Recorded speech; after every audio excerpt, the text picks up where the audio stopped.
ready for takeoff. We are cleared for takeoff. 5, 4, 3, 2, 1. Time to take flight in your community and in your life. This is Audio Airstrike.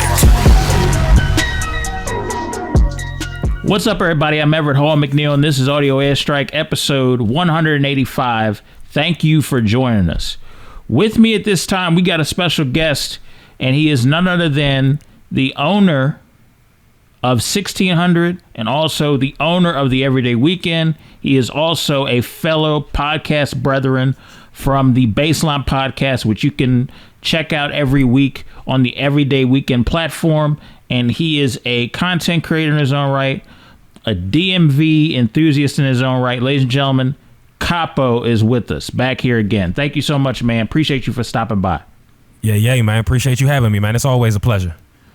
Yeah, absolutely, man. Yeah, I got to invite you in and stuff of that nature. So I wanted to get to these topics, and we might as well kick it off right, because I want to talk about the Lux and Dipset. I want to start off with that. I want to start off with that nice and hot right off the bat.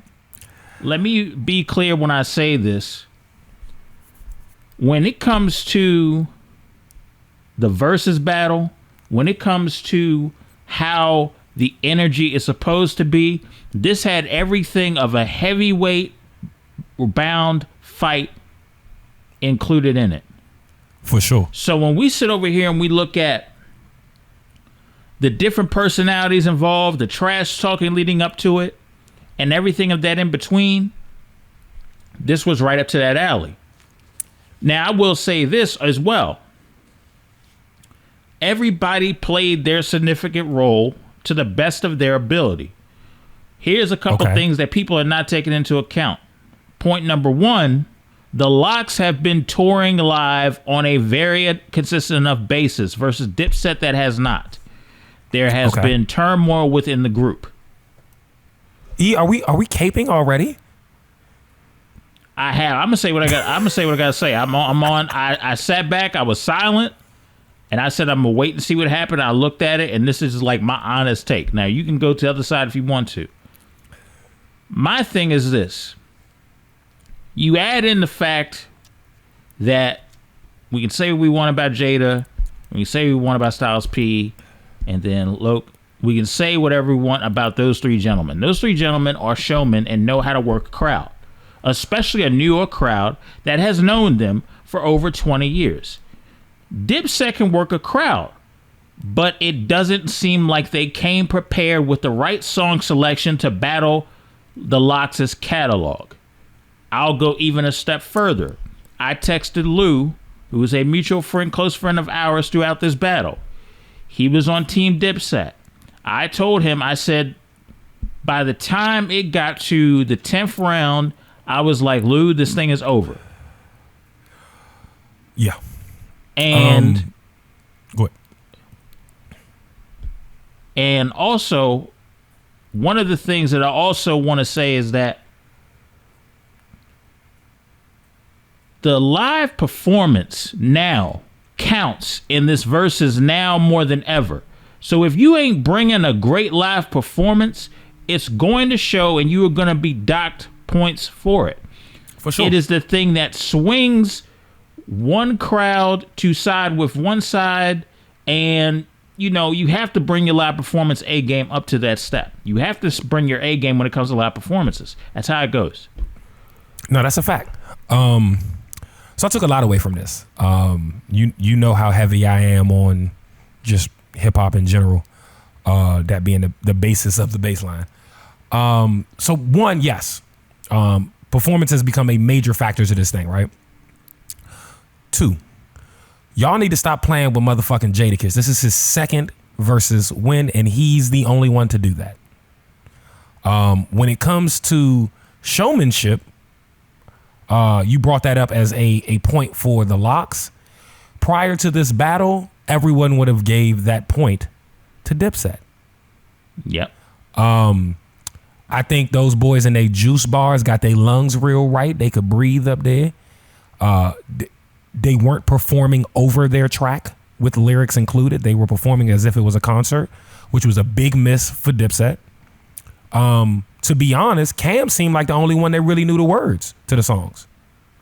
Not to mention, like, because it's two groups that are both 3-man groups, at any point, any one of y'all could have dipped into your solo bag, right? Like, I was just looking at the tracks that were played and remembering back. I don't believe did they do Ballin'? Did Dipset do Ballin'? They did it later, but by the time it was too late, right? It was too late. By the time they did Ballin', they should have done it earlier. They might have got a point. Yeah. So I mean, I think with these battles, the biggest thing I've noticed about them is when you take black music, right, and you put it in this format where we're competing, literally competing, not like the pseudo competing where everybody's trying to be the best, and you roll it out this way for all to see, it becomes spades, right? It becomes spades at the cookout. And when you play spades at the cookout, you gotta get your motherfucking books up front. Don't be playing, holding on to the big joker all late in the game. Like, no. Get these books. And that's what the Locks did. They came out, but they was like, we're gonna swing this thing early and it's gonna stay on this side. And it did. I seen a lot of praise for Kiss as if he, carried it. Kiss is that dude, but the Locks, none of them are to be played with. Right. None of them. And I think it showed the difference between like party anthems and music that moves your soul, right? Like they got real street anthems, the Locks. Not to mention that they are just like excessively golden era hip hop. Like they are Bad Boy. They are Rough Riders. And then they all can do their own thing solo too. That's different. And to be honest, like you taking it easy because Sheik don't even go hard like that no more. Like we're putting music out. Whereas you got Cam still putting music out, you got Jim still putting music out, and now that Jewels is home, you can guarantee he gonna be putting music out. I'm interested to see what the tour that they announced is gonna look like. Because it's Dipset, Locks, and State Property. Which, depending on your age group, that's huge, right? But I didn't see a lot of East Coast tour dates when they announced it. So that'll be interesting to see because I definitely want to go to that tour. But needless to say, the Locks handled this easily, hands down. I did go into it thinking, well, Dipset has more maybe like hits that the kids would like, that may swing things, but it didn't seem like the kids showed up. Like it was the comments was all people of age. You know what I'm saying? They got maybe a kid or two, and drink they Hennessy straight, and they was really there for that. They was smoking Swisher Sweets. They was not smoking backwoods and raw papers while they was watching this thing, and so it was different, and it brought that energy. You know what I'm saying? Niggas was in their house probably in like a bathrobe, they drawers, and they Timbs and a Yankee hat. You know what I'm saying? And so that energy was shown throughout the stage. Them niggas, like New York dudes, just know how to give it up real aggressive and not go there at the same time. Like they was definitely talking shit that like you did that down here in the DMV, it'll probably a fight would have broke out. But they've been doing that so long. That's just the energy. It's just a part of the culture. It's just the energy. It's like when you on the court with your man and y'all end up on the other team, y'all gonna go at it and then it's love as soon as the game is over. So it was one of those where I felt like they had a battle similar to I don't know if you watch Dave on FX, but on Dave, him and his man Els had a on the court where it was like, we're gonna settle our personal beef with basketball, and I've been in those battles before, and that's what this will look like on the stage. And it was dope to see. It was dope to have it after some boxing matches. I think Triller's doing an excellent job. I think overall it was a great night for the culture, but ultimately you can't. Anybody saying that Dipset won, they're just their stands, and I get it, but they didn't. Hands down. I definitely agree with everything you just said. And when you look at the showmanship, you look at the performance, you look at what was done, they definitely bodied that and definitely did what they had to do to win. I texted Lou after it was all said and done, and I said, after thinking about it, and I want to get your opinion on this, Coppo, I think the Locks, in my personal opinion, you could now pretty much tag them as probably the greatest hip-hop group of all time. Now, I'm saying that because I looked at the entire list that they did for the Verzuz. And I'm sitting there thinking, can NWA match their catalog? I don't think so. That wouldn't be the first group I went to. Can Bone Thugs and Harmony match their catalog? No. No. Can the Migos match their catalog? No. The only group that can give the Lox a run for their money, in my opinion, may be Outkast. That's the only group. Good answer. Everybody else? Yeah, because, and that's the only group I'd put in the conversation, but I still think it's a hard out for Outkast in this format because all them boys in the Lox got, I'm going to say mainly Kiss, but they got some solo shit they can bring to the table. That gets iffy when you talking about Outkast because Big Boy's the only one that really done any solo work. Dre won't give it to us. Dre seems to be in a space where he's kind of doubting his place in hip hop at this point. From the last interview I saw him do with Rick Rubin. And so, at this juncture, I think it'd be a hard out for any group to go against the Lox, especially on the East Coast.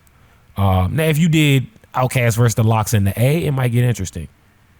But also, I don't think that the Outkast sound is representative of the A. I think it's representative of them.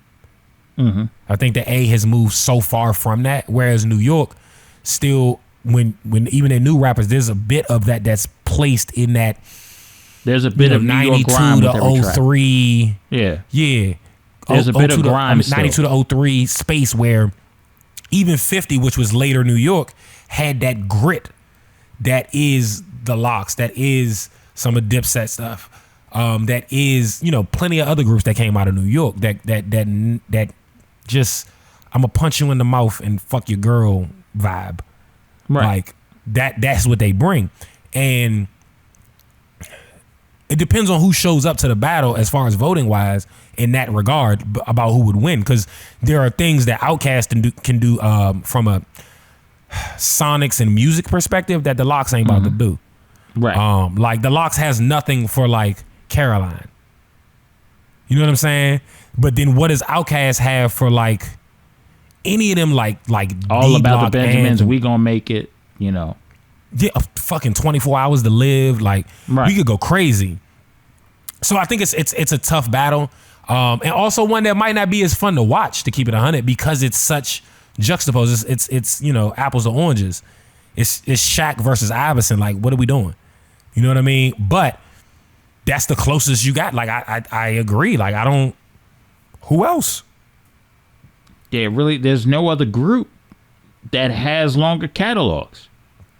Not only it's not even close, but like the level of penetration, homo, that their songs have at like a core fan level. Like the Migos has a lot of fans, but it's very like haphazardly, very like in passing fan, which is where music is right now. Like music is just at the point where fans aren't what they were.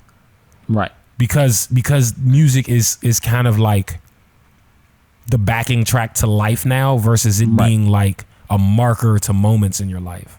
Right. And so it's a little different. We've kind of watered down the value of music, to be honest. When artists started giving away their rights for streaming, and I understand that happened before their deals, blah, blah, whatever. I think that lost some people. You know what I'm saying? Like just on the real connectivity to the lyrics. Like it's just different.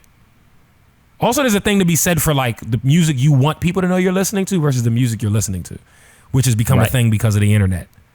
You know what I mean? Mm-hmm. Whereas you could go buy an album anonymously and nobody would know. Whereas now it's promoted to share what you're listening to, so it has to look like you're up on game versus like you're putting people on. Putting people on used to be the thing.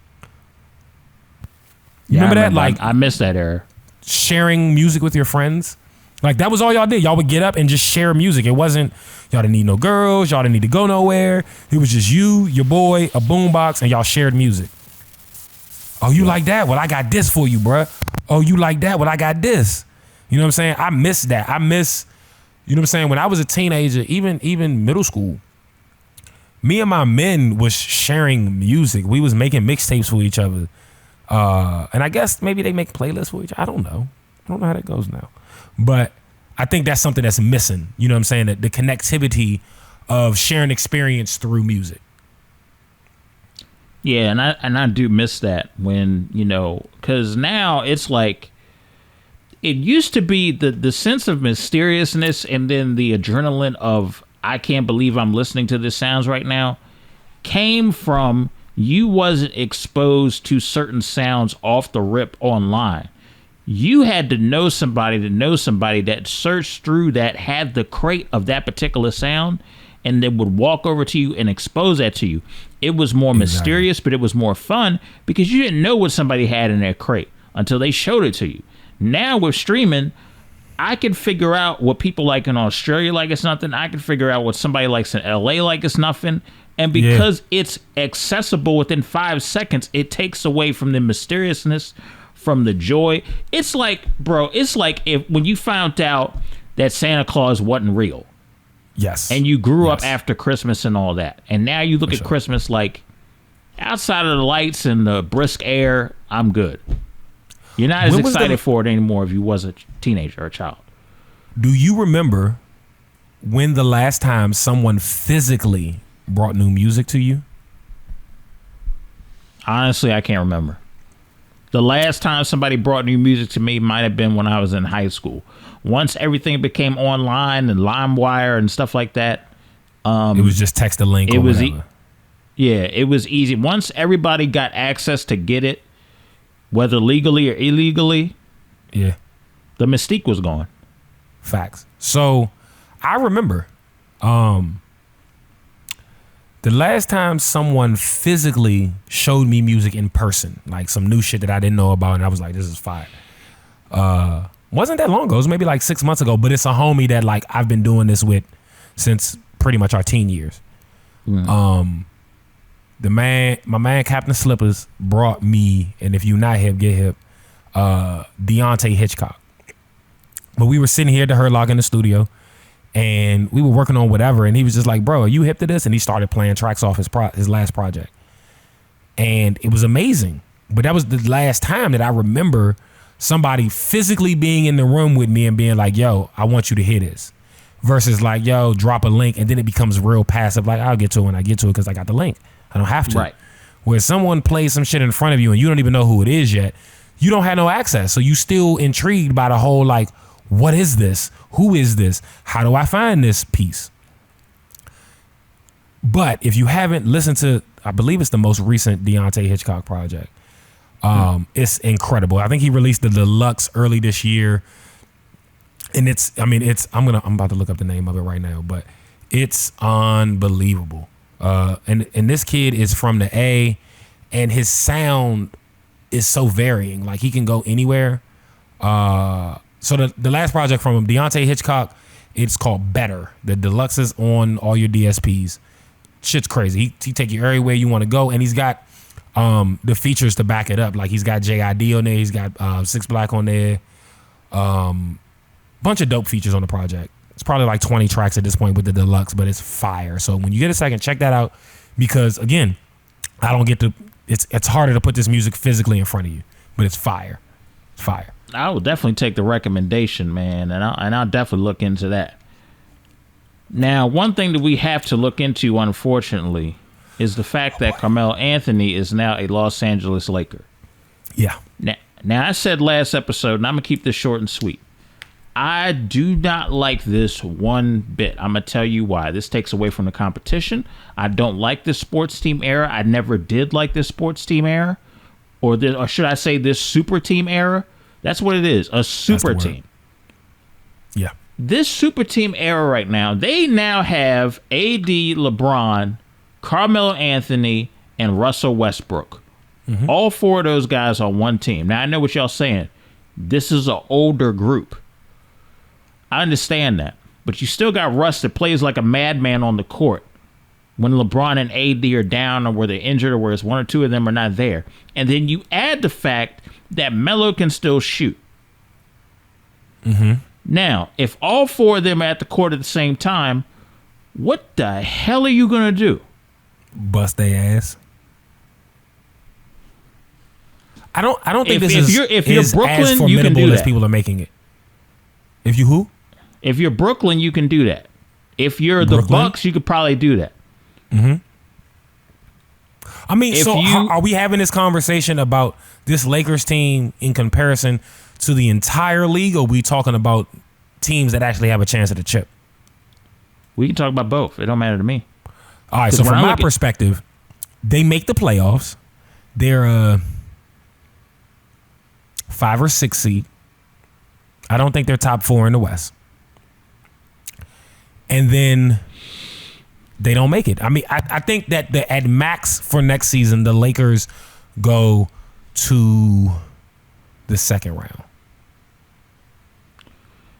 That is big coming from you. So I'm gonna put it to you like this: if LeBron doesn't get there with all this help, does that hurt his legacy at being the number 2 greatest player of all time? No, because you got weapons. You have. Well, okay, I'll put it this way. A Ferrari is a Ferrari, right? But a Ferrari with 100,000 miles on the clock is not the same Ferrari as a Ferrari fresh off the lot. All right, so they have 4 Ferraris in what we could call a pseudo starting lineup, right? If we did AD, LeBron, Melo, and Russ, right? All of these Ferraris are up in age. They may require a little different maintenance. They might not just need spark plugs, wires, air filter, and an oil change. They might need a timing belt. They might need an alternator. You know what I mean? And I think that's impactful. You know, LeBron is going to be 37 next season. AD ain't far behind. Melo, I believe, is older. Right? Melo's knocking at 40. And Russ, as much as I love Russ and his reckless abandon to win, it often leads to a loss. When it really, let's be clear, Russ don't really show up in the playoffs. We've seen him do it. He's very James Harden-y. He's very James Harden-y. And so I think this will make for a fun season, but not a chip for LA. They need a young gun and they can't afford one because they keep putting all their money into these veterans. They need one young nigga that'll put it on his back because LeBron can't do it no more. Well, there's a couple of issues with that. Well, now, so you got Caruso that went to the Bulls, right? They got Caruso, a contract for the... Caruso's dope. He's more of a bully than a hitman. There's a difference in those. To me. You know what I'm saying? Yeah. Caruso is dope, but he's not the nigga I'm putting the ball in his hands and it's a minute and 40 left and we need a bucket. Unfortunately, that's going to go to Russ or LeBron. We know LeBron 50 in them situations, and Russ has no problem taking the shot, but Russ also clams up in the playoffs. So it gets a little iffy. So it's one of the things where you have to. It's one of those things where you have to have a strong, either young person that's a killer or a bench of 3 killers on there that are very underrated to take you to the chip. Is that what you're saying? With the Lakers, they have to start investing in their bench. Otherwise, they're not going to make a championship run. Because the niggas that they're depending on right now are all teetering on. They're all 35 and up. They're teetering on 40, right? So I would have rather seen them skip Russ and go after, and I know it's not possible right now, but a player like a Ja Morant, like a fucking firecracker that's going to infuse energy into these old niggas. You know what I'm saying? Because LeBron is old in NBA years. Melo is old in NBA years. Russ is teetering in NBA years. AD is teetering in NBA years. They got rid of Kuzma and a few other younger players instead of developing them, because I think Kuzma's going to be great. I don't know that Kuzma will be an MVP level player, but I think he could settle into a Middleton type role where he's good for 22 points a game, which is important. The number 2 guy. Because number one going to have 30. That's where the NBA works. The number one guy on a championship team averages 30. The number two averages 22 to 25 points a game. Kuzma could be that. But you gotta remember that part of his development has been shadowed by LeBron. But Kuzma being in DC, he's going to become a fucking weapon because he's got to score now. It's him and Beal. So he's got to score. That's only going to make him more valuable. But regardless of that, it's just some missing pieces. It's a lot of names, right? And these are big names, but where do they sit in next season's NBA? Not where they were at their peak. Where do they sit in the 2022 season of the NBA? They're not those guys anymore. LeBron's not that scary anymore. Because there's a Giannis. Yeah. If this team was 10 years ago, this team is 10 years ago too late. This team is 10 scary. years ago, 10 they years would have they wouldn't have been able to do it because all of them niggas would have wanted the bag. Every Right. single one of them. Right. Melo 10 years ago, pfft, bag me, please. Yeah, definitely. But you got to admit, if the bag wasn't the issue, this be a scary team 10 years ago. Yeah. But I think any team could have afforded it 10 years ago. No. Yeah, definitely. That's true. There's no NBA cap for it. Them four, LeBron, KD, no, I'm sorry, Jesus Christ. LeBron, AD, Westbrook, and Melo in their prime, no one can afford that. That's not that's beyond the limits. Somebody would have to take a pay cut to get a ring, basically. For sure. I'm definitely interested to see where it's going. But while we're talking about pay cuts and trades and shit, I'd love to see goddamn Dame get out of Portland. I know he wants to be a career guy there. They're not getting him what he needs. Dame should be in the top three. Yeah, Dame should be in the top three faces of the league, and he's not. The top three to me is Giannis, LeBron, and Steph. Mm-hmm. Dame should be in that conversation, but he hasn't been in the right market. And I know Milwaukee's not the right market, but Milwaukee moved enough to get Giannis what he needed. Don't shoot me because I'm just asking this just to put fillers out there. So you're more of a basketball aficionado than me. Is there any chance, and I don't even know if they play the same position. I'm just playing fantasy matchups here. Is there any way that you can get him over to play with Luka? In what's that, Dallas? You talking about Dame, Luka, and what's they big man name? Porzingis? Yeah, that's crazy. I don't know if Dallas has enough financial space to get Dame, because when Dame comes to Dallas, he's the franchise player. He has to be. I get it. Yes, goddamn, Luka is nice. Yes, Porzingis is nice. But Dame is Dame. He would have to get that franchise tag, and I think they've already invested in Luka that way. Okay. Other than that, do I think that trio would work? For sure. Because I think it allows Dame to be a pure killer. Like, I would still let the bigger guard in Luka run the offense because he likes to distribute, and let Dame be a pure killer. Then that goes crazy. Like, imagine the two being smaller than the point and he's a murderer. That's crazy. That's crazy. But cap room, egos, all of those things, that plays into I can see it not happening. 100%. 100%. 100%. But it would be interesting to see. Yeah, because Dallas is looking at Luka like you're the face of the franchise. Porzingis could be and I got to be careful how I say this, he could be the face of the big man in Dallas. So, you know what I mean? It's the juxtapose of Steve Nash and Dirk Nowitzki, right? This time, the big man has to play the back. That time, the point played the back. That's all it is. Right. And they got to understand that. And I think Mark Cuban is the type of dude that could explain it based on his track record of success. Like, yo, I need you to play this role and you to play this role. You're both going to be great. You're both going to get chips. But if you do that, that's how it happens.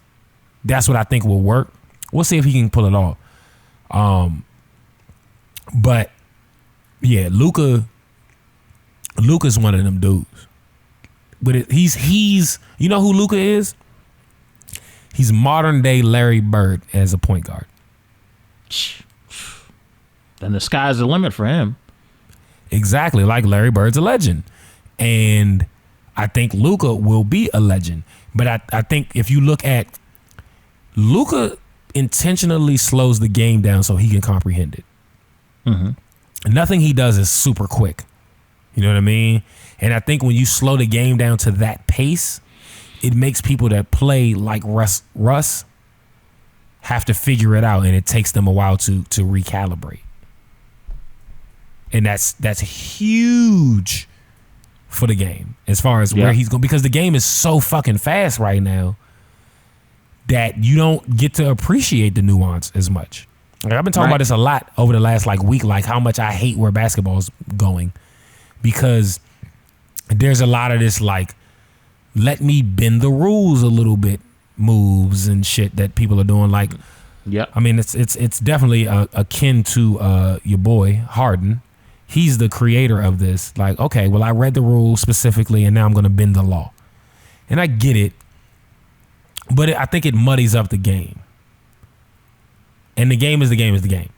And so people that do that, I'm not a big fan, because it's like, now we're arguing about, was that a double or was it a travel? What we do know for sure is the move wasn't legal. Mm-hmm.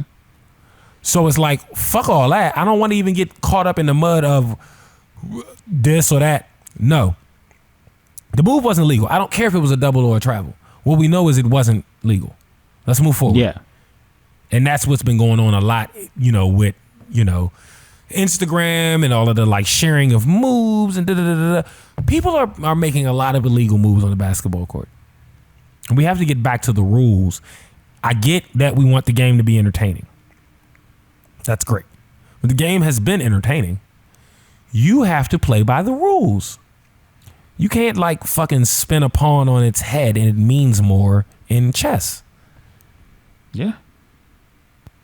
Yeah, it's crazy. Yeah, you gotta do that. Definitely gotta do that, man.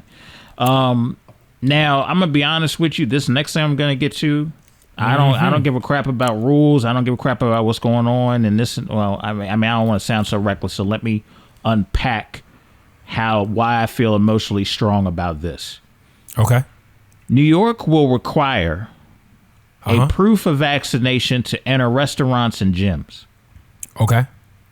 Now, I want to go over the overview real quick. New York will require proof of vaccination to enter all restaurants, fitness centers, and indoor entertainment venues. Mayor Bill de Blasio announced Tuesday, if you are unvaccinated, unfortunately, you will not be able to participate in many things. De Blasio said, if you want to participate in our society fully, you will get vaccinated. You've got to get vaccinated, he says. The policy will take effect over the next few weeks. Let me be very, very freaking clear. If you took the vaccine, by all means, hats off to you. If you didn't, hats off to you. This is where I have the problem. Who the hell is the government think they are to turn around and force people to take a vaccine that is not FDA approved and force and take away human rights? That's not up to you. You don't do that. Is there a human rights bill? Like for the world? I'm going to put it to you right now. Whatever paperwork, if you are in New York City, fight this freaking rule that is about to be put in place by this mayor. This is ridiculous. This is absurd. But why? What you mean, why? I'm asking why. Why do you feel that way? I feel it's absurd for one or two reasons. Why are you forcing something that's not FDA approved? This vaccine is not FDA approved. Neither are cars, but everybody has one. It ain't the same equivalency. What I'm saying is, like, cars have ruined the ozone layer. I understand. Okay, I get that. That's to a your global point. impact. Okay, I get that to your point. And I'm not also Mr. Go get vaxxed. I'm just playing devil's advocate here. Yeah, I understand where you're coming from, but my point is, like, I know somebody personally that legs are looking like the Walking Dead from taking the Pfizer vaccine. Okay. I know somebody personally. I also know a pastor who knows a friend that is literally burning from the inside out in his throat because he took the vaccine that the college campus forced him to do, and now they have to go get a lawsuit. That's two instances. Okay, wait. So you got two, right? And that's fine. I'm not negating those two. Don't even get me started about, don't make me tell people to go look on a website where you can see the negative cause and effects with terms to pulmonary disease that are directly linked to the vaccine that they got out here. Now I could put a link in the description too if I wanted to. And absolutely you should. My question for you is, for years, right, we've watched ads on television for herpes drugs, HIV drugs, AIDS drugs, diabetes drugs. And at the end of every one of those commercials, they go, this drug may also be linked to blah, blah, blah, blah, blah. And they tell you a bunch of shit that you probably don't want to deal with that this drug may cause, right? There are going to be people that the drug takes well to and people that the drug doesn't take well to, right? And so I have people around me that have taken the vax for sure. And some of them have been fatigued, some form of like flu-like symptoms after the vax, a little pain from the injection site, all the way through, nothing happened. Right? I think there's a lot of misconceptions on the vax, right? And I'm not the hugest proponent of it, but I do have a half vax dose in my left arm. And I guess it's spread through my body at this point.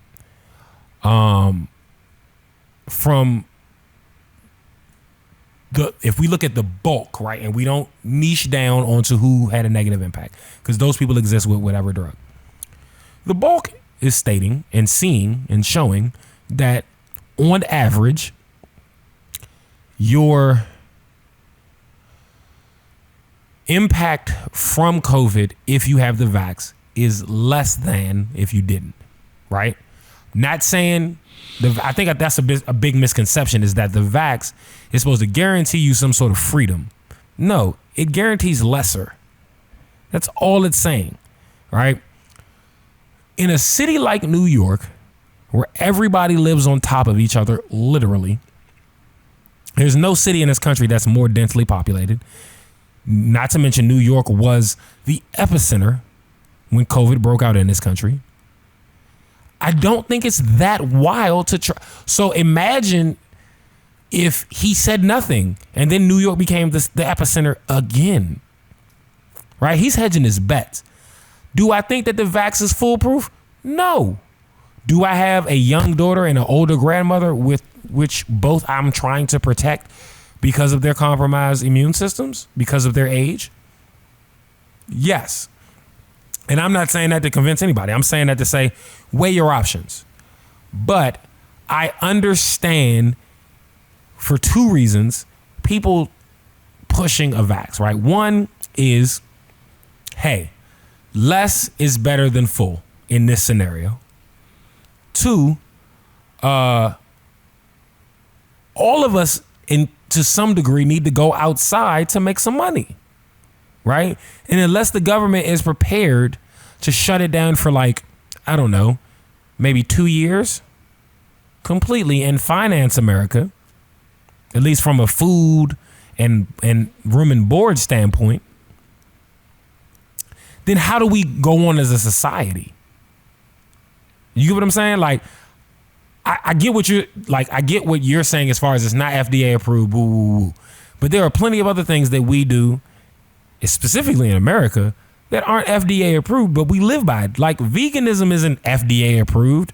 The practices of Dr. Sebi ain't FDA approved. And we know that the FDA is ultimately a government agency, and they can do what they want to do, and they're going to tell you what they want to tell you. Right. I'm not looking solely at their research though. So I think it's hard to take a hard out on either side of this thing. And you got to do what makes sense for you. But what I will say is that ultimately, I think we'd all like things to go back to some semblance of normal. Now, our old normal, we definitely allowed too much on top of each otherness. Like these festivals and shit, maybe we need a cap. Cause like fucking Rolling Loud was like 200,000 people and they were in each other's lap. I don't think that's normal on any given day pre-COVID. Right. That's just excessive. I don't want to be in a sea of 200,000 people. How do I go home? Like, how do I get out of here when there's 200,000 people in one place? That's just not normal. It's going to take That's you not a a couple football hours to get field. out. Right, that's what I'm saying. It's not a football field. It's not an arena. It's not. There's no. Prior to the festival era, there was nowhere you were going to put 200,000 people at once. And I think that's weird that we even want to be amongst 200,000 people. But I say all that to say, I can't condemn anybody for either side of that coin because there's not enough data on either side. I hear you. I just think it's infringing on people's rights. Like this is, but like at this point, this is borderline. You're forcing people. Like you're kind of forcing them without forcing them, without saying you're forcing them. You get what I'm saying? Like you're literally saying, okay, you cannot enter a restaurant if you don't have a vaccination. But if I'm doing everything within my power, I'm eating well, I'm exercising, I'm trying to do everything I can do to build my immune system. I just have made the decision for myself. I don't trust the vaccine. You're telling me I can't go in here and just enjoy myself? Do you want COVID? Hey, man, you got to weigh your options. You didn't answer my question. Do I want COVID? No, but do I want to take a vaccine where it's going that potentially is not, that I'm know people personally that are affected. I know my mother's friend that was hospitalized from having the vaccine, and she still went back and got it for whatever dumb reason. Like, you know what I mean? Like when I hear this stuff, I'm like, okay, like this is a red flag for me. I'm at an age where if it happens, there's a good chance I get through it because of my age. Now, if you ask me and I'm 60 years old, what? Just real quick, what vaccine did that person take? See, I don't know the particulars of which vaccine she took. That's important. So obviously, me personally, right? I'm not recommending anyone takes the Johnson & Johnson. Right.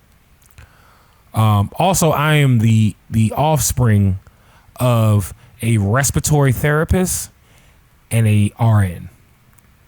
So I have a little bit extra data, right? So I'm not recommending anyone takes the Johnson & Johnson. The Johnson & Johnson is at best the generic, and it's still not that good.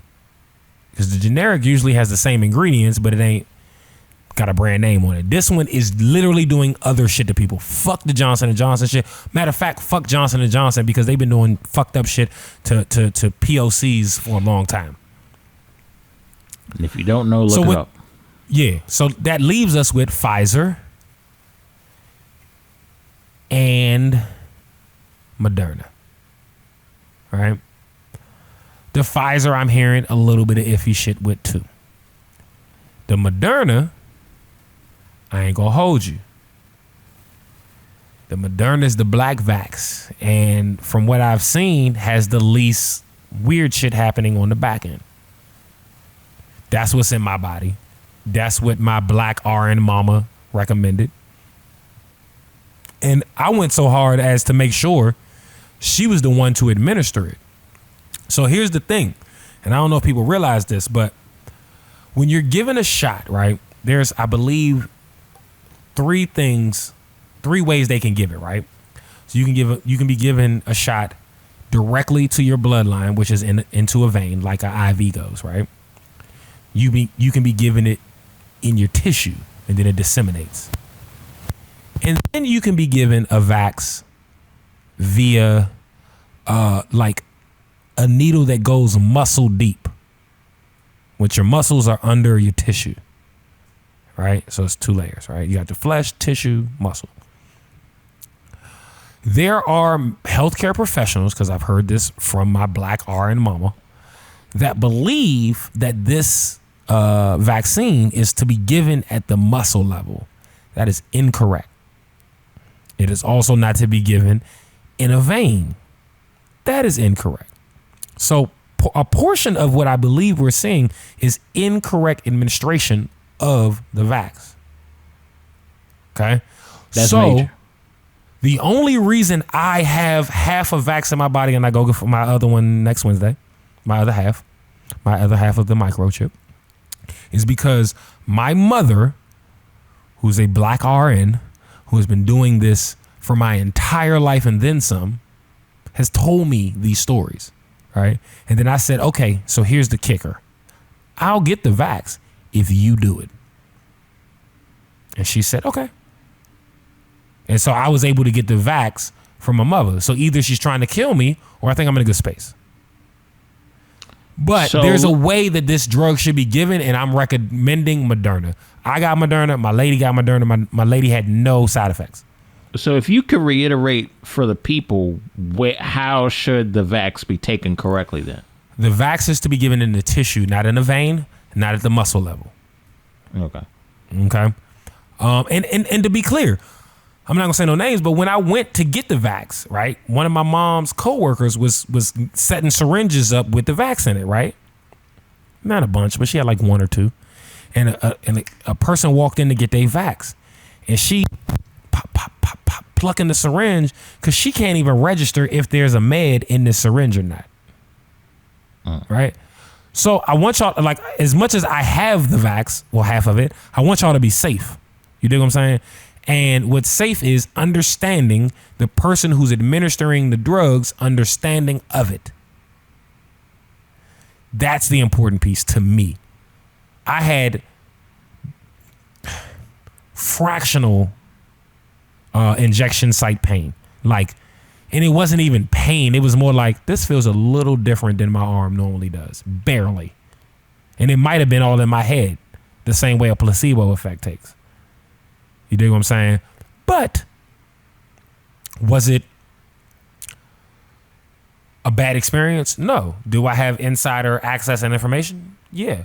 So what I'm telling people is I'm trying to share that. Make sure when you ask this, when you get there and they're like, I want the vax. Okay, cool. How do you plan to administer this? You need to ask them, are you doing this tissue level, vein level, or muscle level? If they can't answer that question, leave and go somewhere else. That's definitely some game right there. I appreciate you dropping that. I appreciate you, I appreciate you giving that information because people needed to hear that. Respect. Because I'm on the other whatever side I got, of it. I can share. You know what I'm saying? Huh? I said, whatever I got, I'm going to share. Like, that's what I know. Oh, okay. From Gotcha. my personal experience. Like, this isn't gas. This is the truth. Yeah, absolutely. So, yeah, I definitely appreciate you giving the game on that. Like, I still stand where I stand at, but I definitely appreciate you giving that insight. Definitely. I want to get to this last topic, and I'm not going to spend time on this too long. Matt Damon retired a homophobic slur after his daughter forced his hand. Mm-hmm. He says he put the F word away for good in recent months, explaining he didn't think of it as a slur when he was growing up, adding the word that my daughter calls the F slur for a homosexual was commonly used when I was a kid with a different application. He goes on to say that he made a joke using the word in front of his 3 daughters who range in age between 10 and 15 years old, and they actually protested his usage of it. So let me start off with this. So how come nobody is coming at his neck, canceling his movies, canceling his actor opportunities? Like, if we're gonna take a firm stance on nobody should be saying this word, and the baby is getting canceled left and right, which, look, I agree. He said something that was outrageous and wrong, fine, whatever. However, Matt Damon just stopped using this word a couple months ago, and nobody's canceling his movies. Nobody's canceling his acting gigs. Nobody's doing none of this. So if we're going to keep the same freaking energy for the baby, then we need to keep the same energy for Matt Damon. That's just where I stand at. If we're going to be holding people accountable, we can't be picky and choosy about who we hold accountable. I think here's the difference. All right. One, I got two differences for you. One, the baby did it at Rolling Loud in front of about 200,000 people. Mm-hmm. Matt Damon is sharing how he was educated in a controlled environment. Got you. Right? So Matt Damon never came out of his mouth or text or typed the statement he made that got him checked. The baby statement we all heard, right? Actually, I have 3 points. Secondly, we have a black man and a white man. Duh.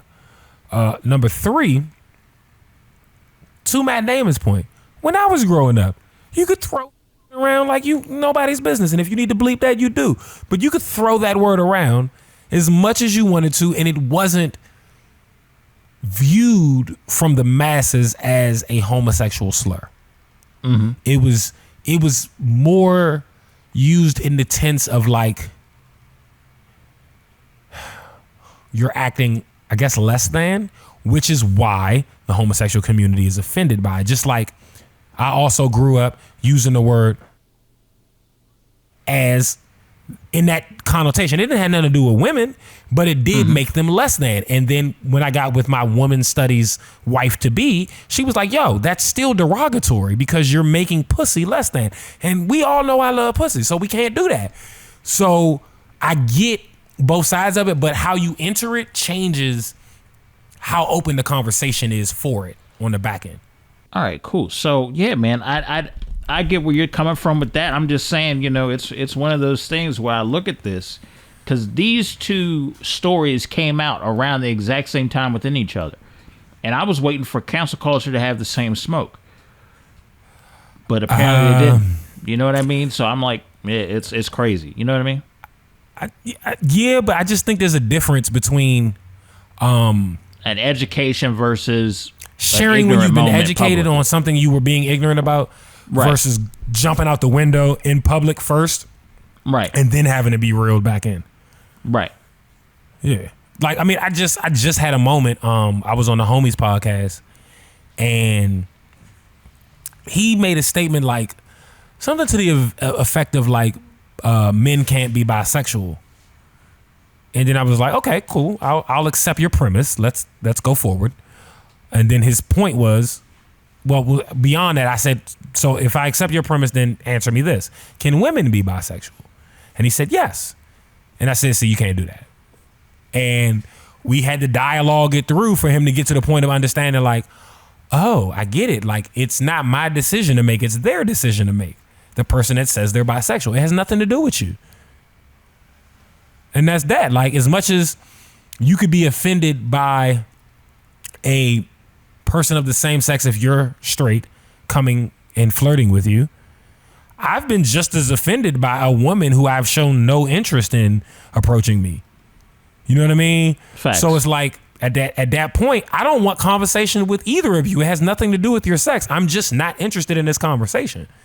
And so once I got him to that point, it was interesting because he started to reel himself in. And I think that's the difference we're seeing with DaBaby and with this Matt Damon situation. One, Matt Damon is white and he's been in movies, right? And his career is way longer. So he's got a lot more people. And therefore, even if 20% of people decide to leave Matt Damon based on this sharing, he's still got a lot more people than DaBaby. As big as DaBaby is right now, when we're talking about full reach, Matt Damon goes further. We ain't seen DaBaby on People magazine, no wild shit like that. That's where Matt Damon exists. He's a cultural global icon at this point. DaBaby's not quite there yet. Yeah, I get what you're saying with that. So yeah, I definitely get that. I definitely get that for sure. Absolutely. So with that being said, this is the close of the episode. And Coppo, I want to thank you for coming through. Thank you for sharing your thoughts. It's been always good to have a friendly discourse with you. This has been, a very enlightening. The reason why I keep bringing you back is because you always bring a very enlightening perspective, and I can definitely respect that. So with that being said, I'm gonna give you the floor to plug whatever you got going on currently, and you can take it from there, and then I'll close. You dropping this tomorrow, right? Yeah, we're dropping this tomorrow. All right. So first and foremost, we got to break Big Bud this weekend. This Saturday, my good man Nature Boy, who actually just popped in here in the studio at the Hurt Locker, he's got the Breaking Bud birthday bash in Bowie, Maryland. If we could get any more B's in, we would. And actually, we do have one more because there's gonna be booty. We got a pre-roll happy hour. We got a THC infused dinner buffet. We got live performances, and then motherfucking Nature Boy is gonna perform Breaking Bud with the Buns next to him. So it's gonna be crazy. If you haven't yet, please visit natureboymusic.com. Grab your tickets. We'll see you on Saturday in Bowie, Maryland. On the side of that, I got the Bassline podcast each and every Wednesday, 8 p.m. on TheEVRYDYWKND.com, featuring myself, Young Mitchell, Mr. Anderson, DJ Peanut, Raza Ra holding down the Peanut Gallery. And for anything you need as far as like independent artists and growing your brand, please holler at me on TheEVRYDYWKND.com or uxu.agency. We got you. That's it. Yeah. Absolutely. And with that being said, this has been another edition of Audio Airstrike. Make sure that you tune in every Thursday to discuss how pop culture and the events within pop culture affect society on a weekly basis every Thursday right here. So with that being said, you guys have a good one. Y'all take care. We'll see you next Thursday.